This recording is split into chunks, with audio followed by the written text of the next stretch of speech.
Assalamualaikum warahmatullahi wabarakatuh. Alhamdulillahi rabbil alamin. Wassalatu wassalamu ala ashrafil anbiya'i wal mursalin wa ala alihi wa sahbihi ajma'in. Rabbi shrah li sadri wa yassir li amri wahlul 'uqdatam min lisani yafqahu qawli. Allahumma 'allimna mimma jahilna wa dhakkirna mimma nasina. Allahumma faqihna fid din wa qur rabbi zidni 'ilma. Allahumma ij'alna minal ladzina yastami'una al-qawla fayattabi'una ahsanah. Amma ba'. Alhamdulillah, alhamdulillah. Tuan, puan-puan yang dirahmati oleh Allah Subhanahu wa taala, syukur kita kehadrat Allah Subhanahu wa taala kerana dengan taufik, hidayah, inayah daripada Allah, pada malam ni dapat sama-sama kita hadir ke rumah Allah, dapat sama-sama kita menunaikan salat fardu maghrib, kemudian dapat sama-sama kita berada di dalam majlis ilmu, yang mana tujuan kita berada di dalam majlis ilmu ini untuk kita terus istiqamah mendalami agama Islam itu sendiri.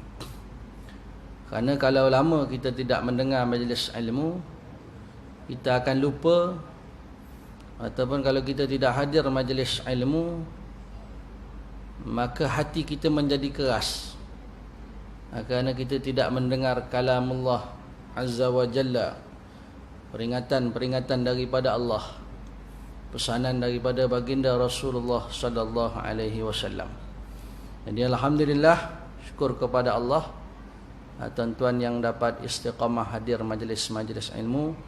Ini merupakan satu nikmat yang besar daripada Allah SWT.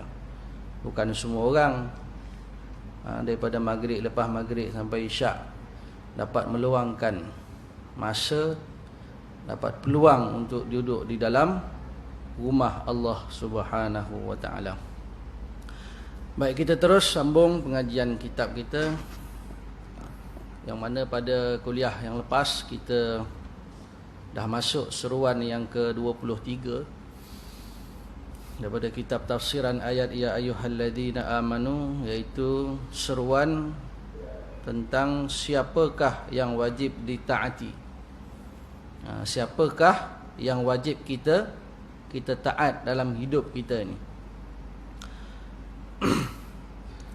Baik, qal musannifu rahimahullahu ta'ala wa nafa'ana bi'ulumihi fid darin amin.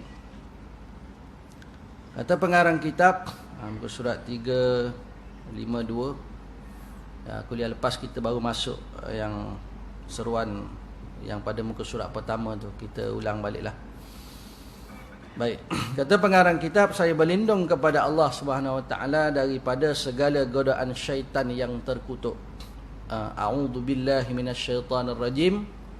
Panggil ta'awudz, minta dijauhkan daripada syaitan. Ta'awudz. Kerana syaitan ini yang mengganggu kita. Alladzi yuwaswisu fi sudurin nas, menjadikan kita ni waswas, yang mengganggu hati kita. Kita tidak menjadi ikhlas, kita menjadi waswas, syak dan sebagainya. Ini disebabkan apa? Syaitan menjadikan kita waswas, bisikan-bisikan syaitan. Baik. Ya ayyuhalladzina amanu ati'ullaha wa ati'ur rasul wa ulil amri minkum. Fa in tanaza'tum fi syai'in farudduhu ila Allahi war rasul in kuntum tu'minuna billahi wal yawmil akhir. Dzalika khairun wa ahsanu ta'wila. Yang bermaksud, wahai orang-orang yang beriman, taatlah kamu kepada Allah dan taatlah kamu kepada Rasulullah sallallahu alaihi wasallam dan kepada ulil amri, orang-orang yang berkuasa dalam kalangan kamu. Kemudian jika kamu berbantah-bantah, berselisihan dalam sesuatu perkara, maka hendaklah kamu mengembalikannya kepada kitab Allah, Al-Quran dan Sunnah Rasulnya, jika kamu benar beriman kepada Allah dan hari akhirat. Yang demikian adalah lebih baik bagi kamu dan lebih elok pula kesudahannya. Surah An-Nisa ayat 59. Baik, keterangan dan penjelasan. Wahai sekalian orang mukmin. Wahai sekalian orang mukmin. Ini pengarang dia seru, dia panggil. Wahai sekalian orang mukmin. Kita semua ni orang mukmin yang menganut akidah tauhid. Maknanya kita ini akidah kita beriman kepada Allah Subhanahu Wa Taala. Sebab itu kita ini walaupun tidak ada talian daging darah daging, tapi kita ada pertalian akidah. La ilaha illallah Muhammadur Rasulullah. Kita semua ni bersaudara. Di dalam Al-Quran Allah Ta'ala berfirman, innamal mu'minuna ikhwatun. Sesungguhnya orang mukmin itu adalah bersaudara. Baik. Mengakui Allah SWT adalah Tuhan, sebagai Tuhan. Mana kita bersaksi bahawa tiada Tuhan yang layak disembah melainkan Allah Subhanahu wa Ta'ala. Islam sebagai agama. Islam agama kita. Kerana selain daripada Islam tidak diterima di sisi Allah. Wa man yabtaghi ghairal islami dinan falan yuqbala min.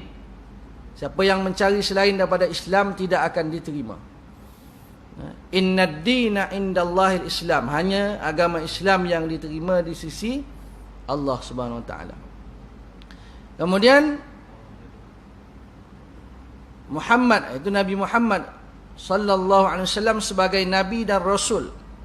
Kita bersaksi bahawa tiada Tuhan melainkan Allah, dan juga Nabi SAW itu adalah pesuruh Allah Subhanahu Wa Taala.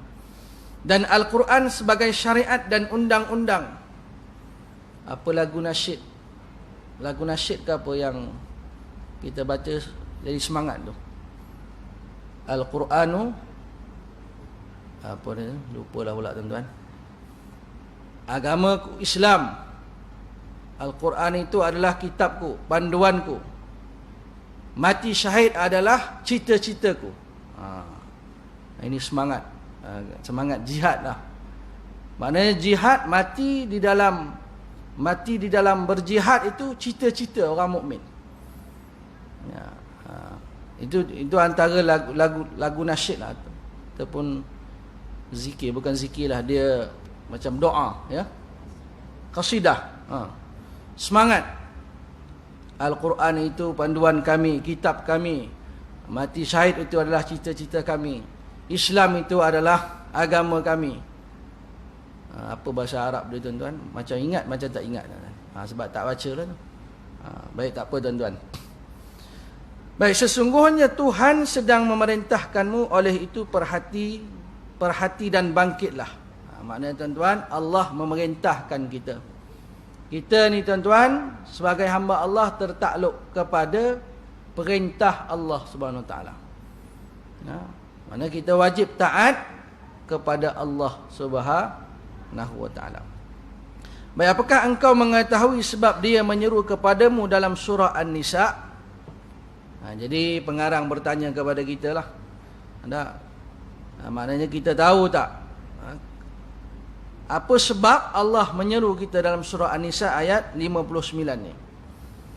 Allah SWT memerintahkanmu melakukan dua perkara untuk kebahagiaan umat Islam di dunia dan akhirat. Antaranya, jadi kata pengarang dalam seruan ni, ati'ullah wa ati'ur rasul, taat kepada Allah Ta'ala, taat kepada Rasulnya sallallahu alaihi wasallam, wa ulil amri minkum, dan juga ulil amri, orang-orang yang berkuasa dalam kalangan kamu. Jadi ada dua perkara tuan-tuan.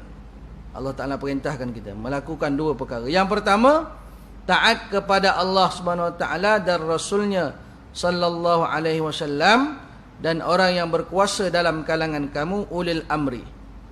Jadi tuan-tuan, dalam seruan ini pertamanya Allah Ta'ala perintahkan kita, wajib kita taat kepada Allah Subhanahu Wa Taala. Jadi ketaatan kepada Allah ini, segala perintah Allah wajib kita laksanakan, wajib kita tunaikan. Dan segala yang dilarang oleh Allah wajib kita tinggalkan.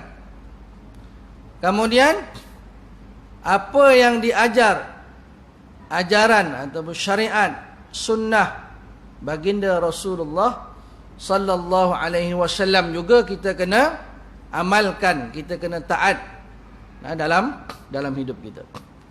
Kemudian yang ketiga, ulil amri, iaitu orang yang berkuasa dalam kalangan kamu. Jadi tuan-tuan yang dimuliakan oleh Allah SWT, dalam hidup kita ni tuan-tuan, pertama taat kepada Allah. Kerana apa? Kerana Allah adalah Khalik. Allah adalah Khalik, pencipta. Contohnya tuan-tuan, kita lihat, kita ingat balik kisah Fir'aun la'natullahi alaih. Fir'aun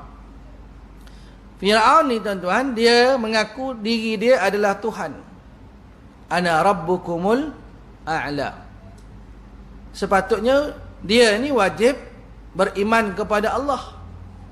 Tapi dia pula suruh orang mengatakan dia mengaku dia Tuhan, dan dia mengatakan dia tak tahu pula ada Tuhan selain daripada dia.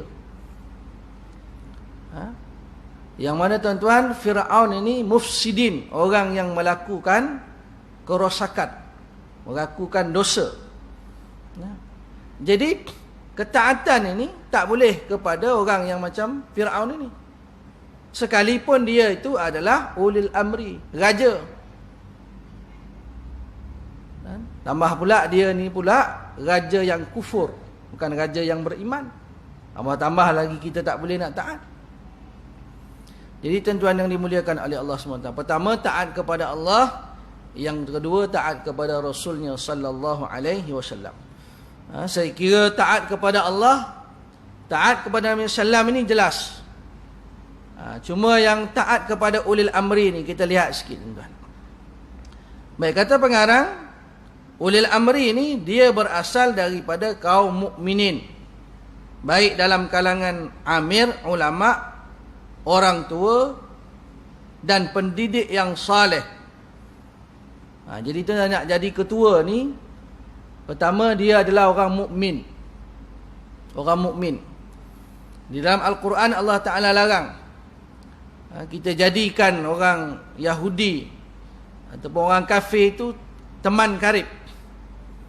Ya ayyuhalladzina amanu la tattakhidul yahuda wan nasara awliya. Wahai orang-orang yang beriman, jangan kamu jadikan Yahudi dan Nasara itu awliya. Awliya ni orang dekat, orang teman. Kita cerita habis rahsia kepada dia, tak boleh. Manakala hari ni lain. Hari ni tuan-tuan, kalau di Pulau Pinang tu, dia punya ketua menteri dia Cina. Tak apalah tuan-tuan. Sepatutnya kita orang Islam, kita melantik, itu cerita majoriti sebagainya, apa nama yang dipertua itu kita tak ceritalah tuan-tuan. Jadi kita nak sebut amir, ketua, ulil amri itu mesti orang mukmin. Kita orang mukmin, kita mesti lantik orang mukmin. Ya. Barulah orang mukmin dia memimpin kita dengan Islam. Dengan apa yang diajarkan oleh baginda Rasulullah sallallahu alaihi wasallam. Walaupun di Pulau Pinang tu pun ada juga tempat esko agamanya Islam dan sebagainya, jabatan agama, majlis agama semua ada, tak apalah. Cuma kita nak faham di sini tuan-tuan, bahawa kalau ulil amri, kalau amir itu tuan-tuan mesti kalangan orang yang mukmin. Kalau kita fikir tuan-tuan, kalau seorang ketua ulil amri berkuasa, orang yang berkuasa itu adalah orang kafir, dia berkufur dengan Allah SWT. Macam mana dia nak buat baik sesama manusia? Dia sebagai makhluk derhaka kepada Allah SWT, Khalik yang menciptakan dia. Jadi macam mana dia nak jadi ketua kepada kita? Macam mana dia nak jadi ulil amri, orang yang berkuasa di kalangan kita? Jadi kata pengarang, ulil amri dia orang mukmin. Baik dalam kalangan amir. Amir ni, amir makna ketua lah. Nabi SAW ajar kalau kita nak bermusafir, nak pergi mana-mana, jadi 2 orang, 3 orang, lantik seorang amir. Supaya apa? Kerana dia mesti berjemaah. Kerana Nabi SAW ni bersabda, tak akan, umat aku ni, dia tak akan bersepakat di dalam kebatilan, dalam perkara yang batil. Sebab itu alaikum bil jamaah, hendaklah kamu berjemaah. Jadi sebut jemaah ni tuan, dia tak kira berapa jumlah. Ni 3 orang, ni 2 orang, ni 10 orang. Dan kita pula hari ni jangan tuan-tuan hanya melihat satu jemaah, kita katalah contoh jemaah Islam. Jadi yang ini satu je. Jemaah itu pulanglah berapa ramai jemaah. Surau ni ada jemaah, surau sana ada jemaah, surau sini ada jemaah, masjid sini. Adapun ada orang buka satu tempat pengajian, dia juga ada dia punya ulama dia. Jemaah, tak kisah. Lagi banyak berjemaah, lagi ramai orang solat berjemaah, lagi baik. Jadi tak timbul tuan-tuan isu sebut jemaah Islam, inilah satu-satunya jemaah yang kita kata ini ke syurga lah. Kalau yang lain ni lain.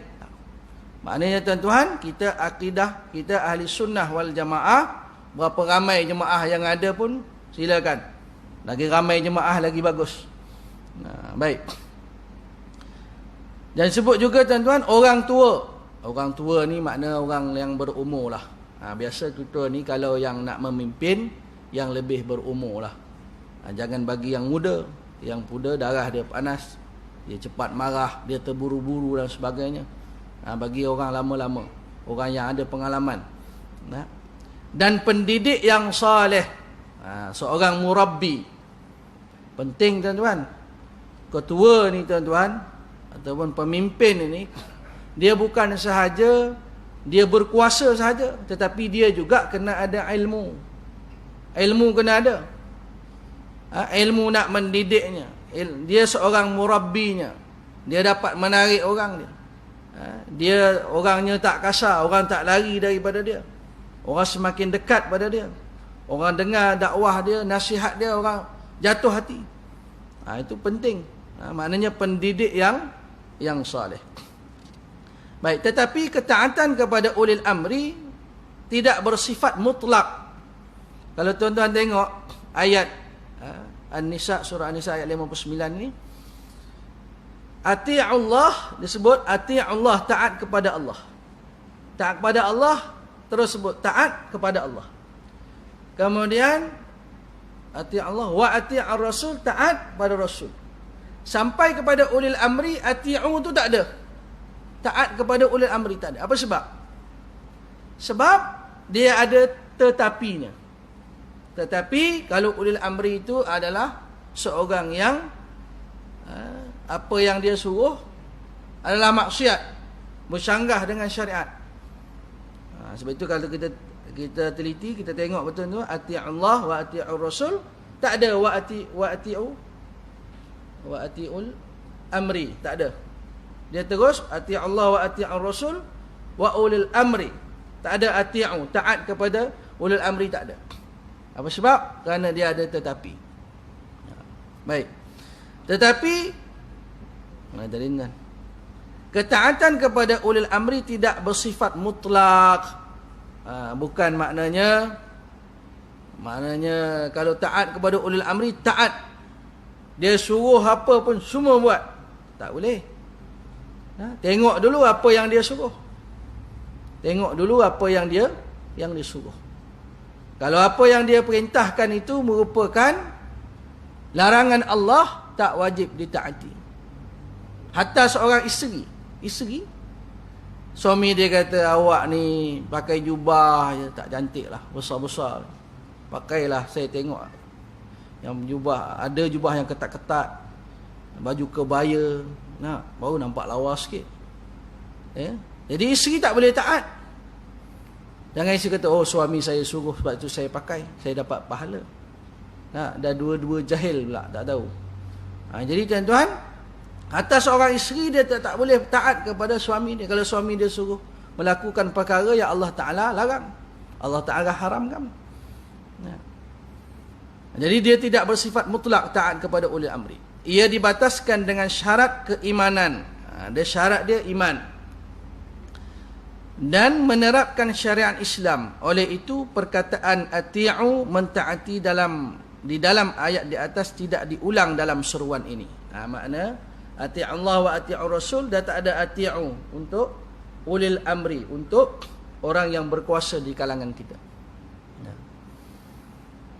Ketaatan itu bergantung kepada kebenaran mereka kepada Allah Subhanahu Wa Taala dan Rasulnya Sallallahu Alaihi Wasallam. Mana tuan-tuan, ketaatan itu bergantung kepada kebenaran. Kebenaran orang yang berkuasa itu antara dia dengan Allah Subhanahu Wa Taala. Jika mereka menyuruh ke arah kemaksiatan, apa yang dia suruh itu adalah maksiat, kita tidak wajib mentaatinya, tak wajib taat. Sebab itu kalau pekerja-pekerja orang Islam bekerja dengan majikan kafir, jadi masuk waktu solat dia tak bagi solat, tak boleh solat, buang masa, rugi saya punya kilang. Berhenti tuan-tuan, tak payah. Maknanya bukan berhenti mengajuk lah, maknanya berapa bulan lah buat persiapan lah. Bukan maknanya kita berhenti serta-merta dengan tak ada saving dan sebagainya, ataupun bawa bincang dulu dengan majikan itu. Kalau dia dah betul-betul memang dia kata solat tak boleh, saya punya kilang ni, saya punya syarikat tak boleh. Jadi kita buat persiapan, kita saving dulu berapa bulan, ada saving, kita berhenti dan kita boleh guna duit yang kita simpan itu untuk kita cari kerja lain dengan majikan yang Islam ataupun majikan kafir tapi dia bagi solat. Lepas tu di speed mart tu tuan-tuan, dia jual apa tu, arak. Kadang-kadang bunyi kejap, lepas tu hilang balik, bunyi kejap, hilang balik. Wallahu alam bissawab tuan-tuan. Kita nak ambil air, nak sebelah arak. Orang kita ni tuan-tuan, masya-Allah, dengan arak, botol arak yang dah habis pun dia tak berani sentuh kan. Kalau ada botol arak tengah jalan tuan-tuan, botol arak dah habis dah arak tu pun, tak berani nak pegang. Najis, haram. Jadi tuan-tuan yang dimuliakan oleh Allah Subhanahu Wa Taala. Baik, berbalik tuan-tuan, taat kepada ulil amri, kalau dia suruh buat perkara yang dosa, maka tidak wajib mentaatinya. Hal ini disebabkan Allah SWT tidak menyeru umatnya melakukan maksiat, sebaliknya mencegah kemungkaran. Jadi maksiat tuan-tuan, jangan kita bersekongkol dengan orang yang melakukan maksiat. Kalau seseorang itu zalim, orang berkuasa itu dia zalim, kita tidak boleh tuan-tuan bersekongkol dengan dia. Wala tarkanu ilal ladina zalamu, jangan kamu condong kepada orang yang zalim. Fatamassakumun nar, kamu akan dibakar api neraka. Jadi tak boleh tuan-tuan. Dan juga tak boleh tolong menolong di dalam kemaksiatan. Tolong menolong dalam kebaikan takwa boleh. Wa ta'awanu 'alal birri wat taqwa wa la ta'awanu 'alal itsmi wal 'udwan. Jangan tolong menolong di dalam keburukan, kejahatan, kemaksiatan. Maka tuan-tuan yang dimuliakan oleh Allah Subhanahu Wa Taala, kita ni sebagai rakyat, dan rakyat ni masya-Allah, kita ni tidak dibebankan dengan amanah yang besar. Manakala orang yang berkuasa, Allah bebankan, pikulkan kepada mereka beban yang begitu besar. Sehingga Sayyidina Umar Al-Khattab radhiyallahu anhu, dia rasa betapa besarnya bebanan itu, maka dia nak selamatkan diri dia. Sewaktu di dunia ni, dia tunaikan segala hak. Hak untuk rakyat, hak untuk orang bawahan dia, dia tunaikan. Dia sanggup pikul tepungnya, gandumnya dan sebagainya. Malam-malam dia pergi ronda. Tujuannya untuk apa? Untuk dia selamat di hari akhirat. Negara kita ni tuan-tuan, wallahu alam, kita bukan nak cerita politik tuan-tuan. Maknanya bila mana sampai hari kejadiannya, sebelumnya macam-macam lah. Itu ini tuan-tuan. Tak perlulah cerita-cerita tuan-tuan. Cuma kita nak sebut tuan-tuan, Amanah itu. Kalau seseorang tu Allah bukakan hijab pada dia, dia boleh lihat amanah tu. Amanah seorang yang berkuasa ni, yang ada jawatan dan sebagainya, tuan-tuan, nascaya dia tolak. Nascaya dia tak nak.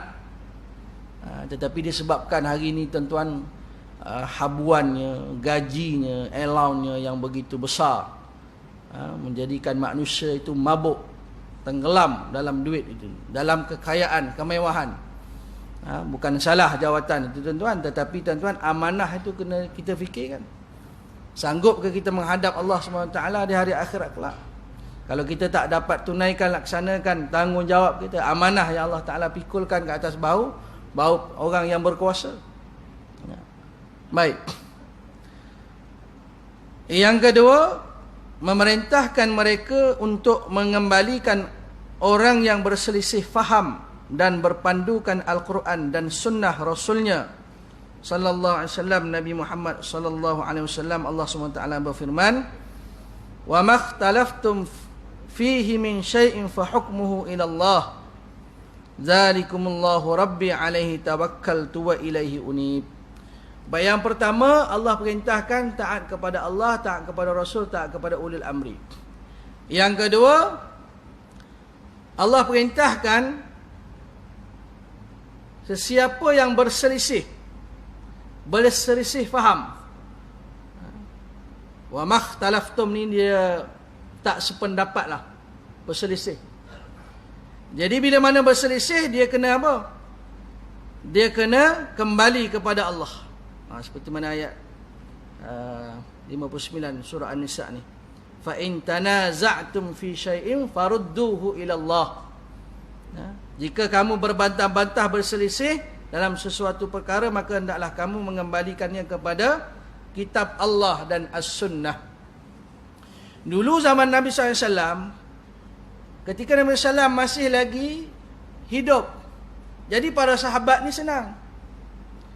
Bila mana berselisih, ketika mana ada kisah sahabat nak pergi ke satu tempat, Nabi pesan, sampai di sana baru solat. Saya tak ingat tepat dia punya kisah tu. Kemudian yang seorang lagi kata, bila mana pergi dia orang berdua ni, seorang kata dah masuk waktu kita solat. Yang seorang kata, Nabi kata solat dekat sana, sampai sana baru solat. Jadi ringkasnya, tuan-tuan, tak sependapat dua orang ni. Ketika Nabi SAW masih hidup, mereka terus boleh bertanya kepada baginda Rasulullah SAW. Tetapi hari ini, tuan-tuan, siapa yang kita jadikan rujukan? Sudah pastilah para alim, ulama. Judullah. Dulu ketika mana Al-Quran masih lagi turun, dalam tempoh 23 tahun itu, bila mana datang seseorang bertanya kepada Nabi SAW, Nabi kata tunggu, wahyu belum turun lagi, ayat ni belum turun lagi. Jadi Nabi SAW masih hidup, masa hayat Nabi SAW mudah bagi sahabat Rasulullah SAW. Jadi kalau hari ini ada orang yang mengatakan bahawa kita kembali hanya kepada sunnah dan juga Al-Quran, dah stop situ saja. Dan tuan-tuan yang dimuliakan oleh Allah SWT, kita ni kadang-kala, tuan-tuan, pendakwah-pendakwah yang ada ni, bila mana dia merasakan diri dia lah yang paling alim atas muka bumi ni, tu jadi masalah. Dia ni kalau dengan anak murid dia, tuan-tuan, depan anak murid dia, dialah ahli hadis. Orang lain hadis palsu, dia kata dia. Ini jadi masalah. Jadi perselisihan. Sepatutnya, tuan-tuan yang dimuliakan oleh Allah, para imam mazhab kita ni di Malaysia, imam mazhab Imam Syafi'i rahmatullahi alaih. Jadi dah mudah lah kita. Tak payah dah buat celaru-celaru. Kita Quran hadis, kita Quran hadis, kita Quran hadis. Kenapa dia suka stop pada situ saja? Tok guru dia orang pun, tuan-tuan, pun ada yang bermazhab sebenarnya. Ini bukan nak cerita bid'ah, cuma nak cerita, nak faham fa in tanaza'tum, bila berselisih. Itu saya sebut tadi, para sahabat dulu berselisihnya lain.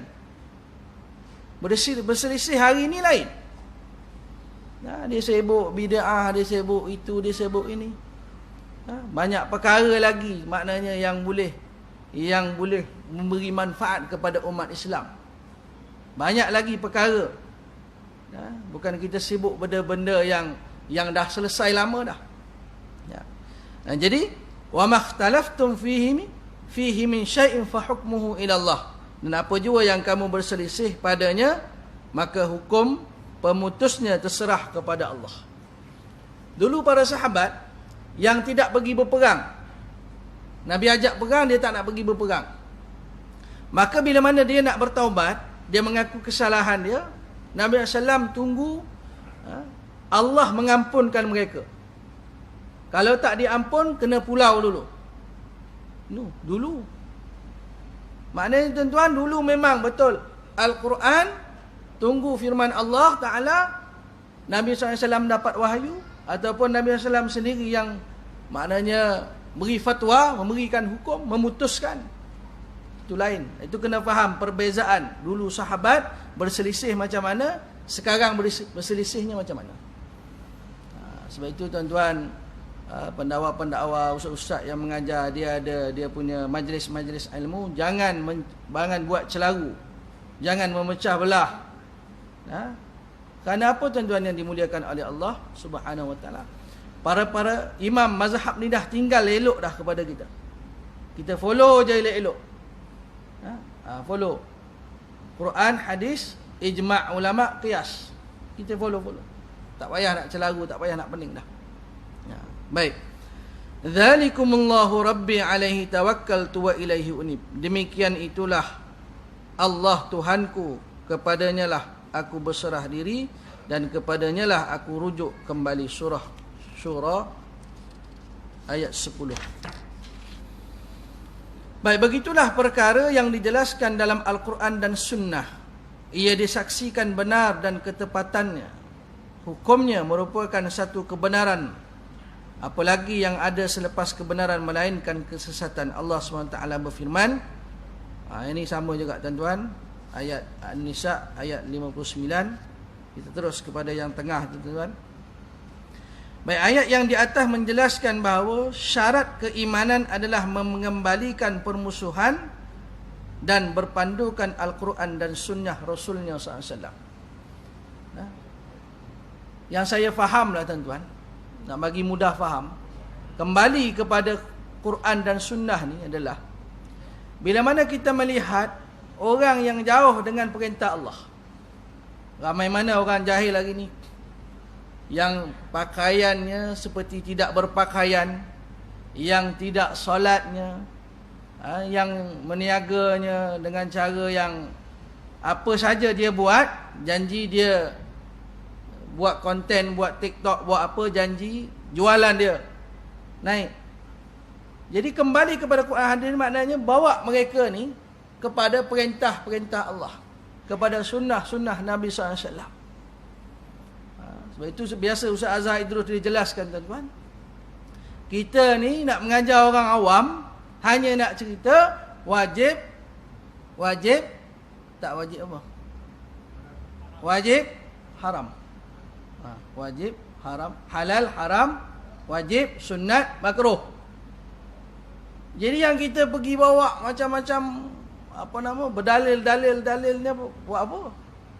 Nak memeningkan orang awam. Jadi kita nak orang awam, kamu ni wajib solat, haram kamu berpakaian yang ketat, haram kamu melakukan perkara walaupun kamu nak mencari rezeki. Kamu kata daripada titik peluh, tapi cara kamu itu adalah salah. Cara kamu adalah haram. Jadi bawa kepada Quran Sunnah. Itu. Maknanya para alim ulama, mereka ni faham Al-Quran, faham hadis, maka bawa orang awam. Itu lebih mudah, lebih jelas. Yang mana halal, yang mana haram, yang mana wajib, yang mana sunat, yang mana makruh. Mudah. Jadi tuan-tuan yang dimuliakan oleh Allah Subhanahu Wa Taala, apabila ada pendakwah-pendakwah yang mengajar, dia merumitkan Quran hadis yang sahihnya, hadis yang itu dan sebagainya. Itu bidang-bidang para maknanya yang belajar. Orang awam tak sama. Orang awam lain.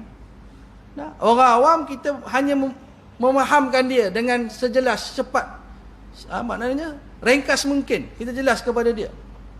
Nah, itu maknanya itu kembali kepada Quran dan hadis Rasulullah sallallahu alaihi wasallam. Baik.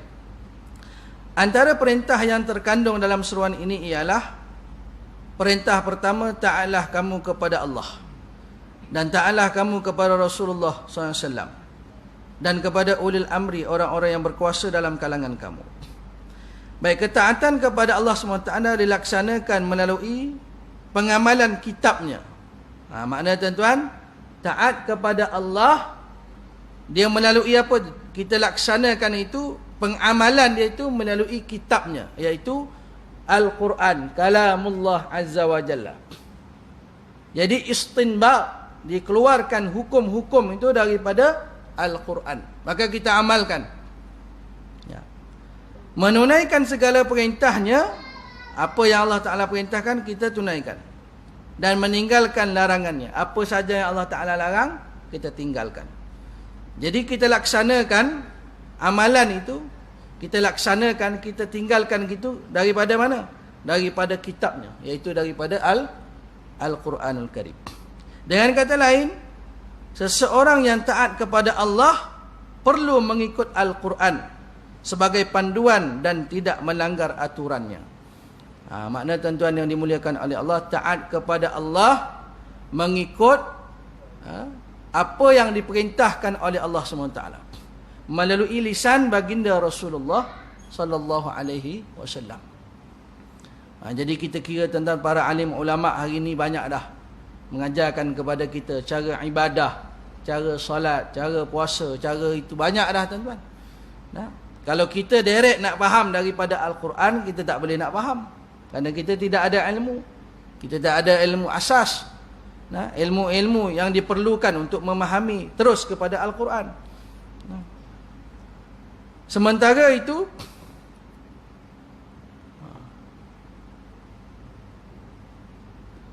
ketaatan kepada Rasulullah sallallahu alaihi wasallam adalah mengikut segala perintahnya dan menjauhi larangannya. Antaranya mengikuti Rasulullah SAW dalam beribadah. Kita ikut Nabi SAW tuan-tuan di dalam cara beribadah, ikut baginda Nabi SAW. Baik, Nabi SAW kalau dia solat, bagi diri dia, dia solat bacaan yang panjang, solat yang lama, sehingga bengkak-bengkak kaki dia. Jadi bagi kita, apakah kita nak ikut? Ini kena faham juga tuan-tuan, nak ikut baginda Nabi SAW. Jadi Islam itu tidak membebankan kita. Jadi kita nak solat ringkas, kalau kita nak solat bacaan yang panjang, sujud yang lama, kita solat seorang. Kita solat seorang. Kerana ada sahabat Nabi SAW, Nabi SAW marah kepada dia. Kerana apa? Dia solat dan dia baca surah yang panjang. Nabi SAW marah. Maknanya sebab makmum, di kalangan makmum itu ada yang sakit lutut ke, ada yang nak qada hajat ke, tengah tahan nak buang air besar ke, ada anak kecil ke dan sebagainya. Maka ada sahabat, dia semayang baca panjang, dia tak ringkaskan. Namun Nabi SAW marah. Jadi nak ikut Nabi SAW ni tuan-tuan, kena faham juga. Nabi SAW solat yang panjang, solat yang lama sehingga bengkak-bengkak kaki untuk diri baginda Nabi SAW. Manakala kita bagi umat Islam, umat akhir zaman tuan, kita lemah, kita tidak ada kemampuan, maka kita solat tuan-tuan, kalau kita nak solat lama, bacaan yang panjang, kita solat bersendirian. Kalau solat bersendirian, baca panjang-panjang. Kalau solat berjemaah, maka kena diringkaskan. Itu dalam beribadah. Kemudian dalam bermuamalah, kena ikut baginda Nabi SAW. Bermuamalah, contohnya dalam jual beli, Nabi SAW ajar dalam jual beli, jangan ada penipuan, Jangan ada menyembunyikan, maknanya yang barang itu tak elok, kita kata elok, maknanya ada penipuan, tak boleh. Ini ikut cara baginda Nabi SAW. Dan juga hukum dan setiap pintu agama Islam, Allah Ta'ala berfirman, "Man yuti'ir rasula faqad ata Allah." Sesiapa yang taat kepada Rasulullah SAW, maka sesungguhnya dia telah taat kepada Allah Subhanahu Wa Ta'ala. Maksudnya tuan-tuan, kalau kita ni taat kepada Nabi SAW, maknanya kita taat kepada Allah SWT. Walaupun ketaatan itu yang paling utama, nombor satunya Allah Ta'ala, taat pada Allah. Yang kedua Nabi SAW. Tapi bila mana kita taat apa yang disuruh oleh Nabi SAW, apa yang diajar oleh Nabi SAW, kita amalkan, kita buat, maka tuan-tuan, bila mana kita taat kepada Nabi SAW, kita juga taat kepada Allah Subhanahu wa ta'ala. Kita beri laluan pada azan insya-Allah.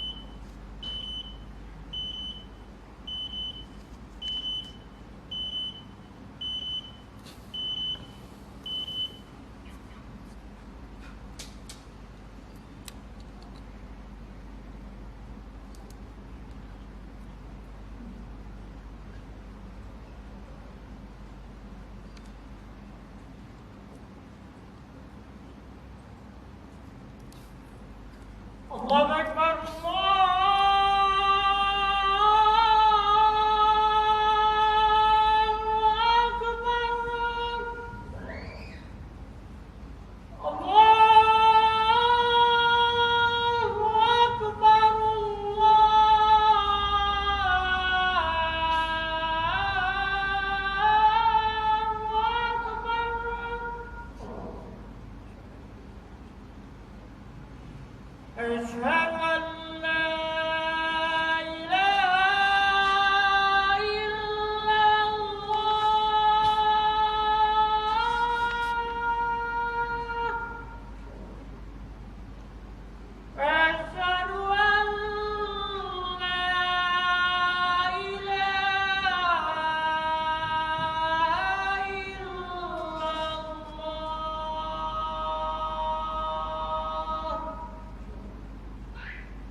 Allahu Akbar, Allahu Akbar.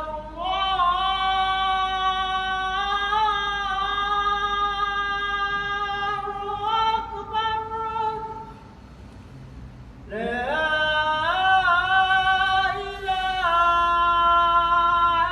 illallah.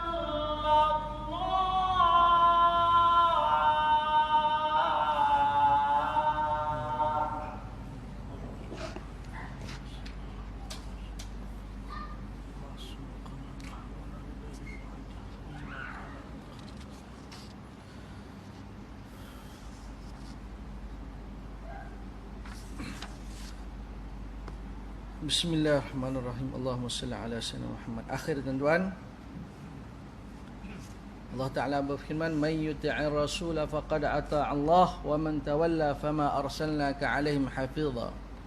Siapa yang taat kepada Rasulullah sallallahu alaihi wasallam, maka sesungguhnya dia telah taat kepada Allah. Dan sesiapa yang berpaling ingkar, maka janganlah engkau berduka cita wahai Muhammad sallallahu alaihi wasallam, kerana kami tidak mengutusmu untuk menjadi pengawal yang memelihara mereka dari melakukan kesalahan. Surah An-Nisa ayat 80. Jadi tuan-tuan, siapa yang taat kepada Allah Subhanahu wa taala, maka sesungguhnya dia telah pun taat kepada Allah Taala. Dan siapa yang ingkar dan berpaling, maka Allah Taala berfirman kepada Nabi sallam, janganlah kamu berduka cita, kerana kamu itu bukan diutus. Kami tidak mengutuskan kamu wahai Muhammad sallam untuk menjadi mengawal ataupun memelihara mereka daripada melakukan kesalahan. Jadi siapa yang Nabi SAW berdakwah, siapa yang taat kepada Nabi SAW, maksudnya dia telah pun taat kepada Allah Ta'ala. Siapa yang ingkar, maka Nabi SAW tak berduka cita, kerana dia hanya menyampaikan, balik, sampaikan apa yang diperintah, apa yang diwahyukan kepada Nabi SAW, Nabi SAW sampaikan. Manakala mereka tidak taat, mereka ingkar, mereka berpaling, maka Nabi SAW, Allah Ta'ala berfirman, tidak perlulah kamu berduka cita. Baik tuan-tuan, cukuplah sekadar tu tuan-tuan, perkongsian ilmu pada malam ni, iaitu tentang siapakah yang wajib kita taati, dan juga perbincangan tentang kembali kepada Al-Quran dan Sunnah Nabi sallallahu alaihi wasallam. InsyaAllah kita sambung lagi pada kuliah yang akan datang, masih lagi tentang ketaatan kepada Allah Ta'ala, kepada Rasulnya sallallahu alaihi wasallam, dan ketaatan kepada ulil amri, iaitu para pemimpin. Wallahu alam. Yang baik daripada Allah Subhanahu wa taala, ada salah dan silap datang daripada kejahilan, kekurangan ilmu saya mohon ampun kepada Allah Subhanahu wa taala. Minta maaf kepada tuan-tuan, puan-puan semua yang hadir pada malam ini. Mudah-mudahan Allah Ta'ala merahmati kita semua. Mudah-mudahan Allah Ta'ala memberikan kefahaman kepada kita untuk kita memahami kalamullah Azza wa Jalla, dan juga memahami sabdaan baginda Rasulullah sallallahu alaihi wasallam. Wallahu a'lam. Aqulu qawli hadza wa astaghfirullahal azim wa li wa lakum. Wassalamu alaikum warahmatullahi taala wabarakatuh.